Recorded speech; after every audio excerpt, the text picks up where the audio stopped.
რომ დაიმახსოვროთ, რატო იცით, რომ თუ გაიგე წრომის ტაძრის არქიტექტურა, მერე გაიგებ ყველა არქიტექტურას, რაც არის გუმბათიანი ჩვენს ქვეყანაში. რადგან წრომი არის საეტაპო ძეგლი და ფაქტობრივად წრომის ტაძარი გახდება სიმბოლო უკვე დანარჩენი სხვა ეკლესიებისთვის და რატო ეხა ამას აგიხსნით და ამაზე ვისაუბრეთ. როგორც ჩვენმა მარშრუტკამ უკვე იცის, ჩვენ ვიმყოფებით ხაშურში და მოკლედ ვათვალიერებთ წრომის ეკლესიას, რომელიც წარმოადგენს ქართული არქიტექტურის ერთ-ერთ გამორჩეულ ნიმუშს და ჩემი მიზანია ხოლმე, რომ ძალიან ბევრი ადამიანი წამოვიდეს ზუსტად წრომში, რადგან იცოდეს თუ როგორ აშენებდნენ და როგორ ქმნიდნენ მთელი შუა საუკუნეების განმავლობაში. ვინც იცის, გაიმეორეთ, ვინც არა და შეგახსენებთ, რომ იმისთვის, რომ საეკლესიო არქიტექტურა შეიქმნას, არის რაღაც გარკვეული ნიშნები, რასაც არქიტექტორი ითვალისწინებს. ეს არის პირველ რიგში გეოგრაფიული გარემო, კლიმატი, სამშენებლო მასალა, დამკვეთის ფინანსური რესურსი და გემოვნება. ამ ხუთი კომპონენტის გარეშე შეუძლებელია ნებისმიერი არქიტექტურის აგება. ეს არის საერო თუ ეს არის საეკლესიო.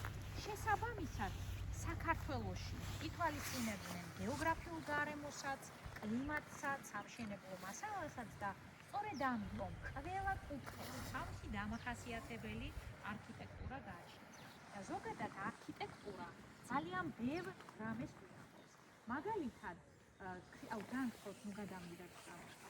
მაგალითად, ქრისტიანობა, როდესაც საქართველოში შემოდის მე-4 საუკუნიდან, სწორედ ამ დროიდან ყალიბდება სატაძრო ხუროთმოძღვრება და მთელ მსოფლიოში, მათ შორის საქართველოში, იგება ბაზილიკური ტიპის არქიტექტურა. სწორედ ამ